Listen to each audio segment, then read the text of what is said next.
Mga ka-smart Pinoy, alam nyo ba na hindi kailangan ng malaking espasyo para magkaroon ng functional na laundry area?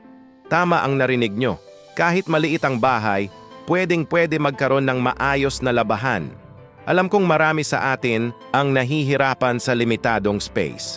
Madalas nakikita ko sa mga bahay-bahay, nakasiksik lang ang washing machine sa tabi ng kusina o kaya naman nasa gilid ng bahay. Ang ending? Masikip na, laging basa pa ang sahig at wala pang matinong lagayan ng mga panglaba. Pero wag mag-alala, may mga smart solutions tayo para sa problemang to. Una sa lahat, kung kaya ng budget, mag-invest sa stackable washer and dryer. Isipin nyo, 2 appliance pero isang space lang ang kailangan. Genius, di ba?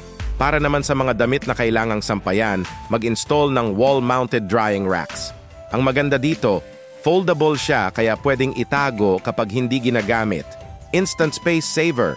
At alam nyo bang pwede ring gawing functional space ang wall area? Maglagay ng overhead cabinets o shelves para sa mga detergent, fabric conditioner at iba pang gamit sa paglalaba. Hindi na magkalat sa sahig, organize pa. Importante rin ang proper drainage at ventilation. Ayaw natin ng amoy kulob o laging basa ang sahig, di ba? Siguruhing may tamang drainage system at maayos na ventilasyon para hindi mamuo ang moisture. Pro tip: gamitin ang ibabaw ng washing machine bilang folding table. Lagyan lang ng magandang countertop instant workspace na para mag-fold ng mga damit. 2 purpose, isang space lang. Sa mga tips na to, makakagawa tayo ng functional at organized na laundry area kahit limited ang space. Hindi na kailangang mag-compromise sa efficiency dahil lang sa maliit na bahay.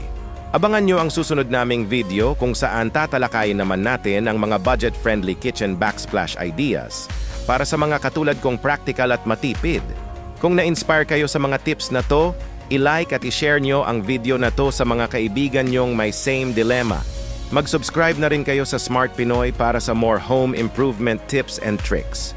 Salamat sa panonood mga ka-Smart Pinoy, hanggang sa susunod.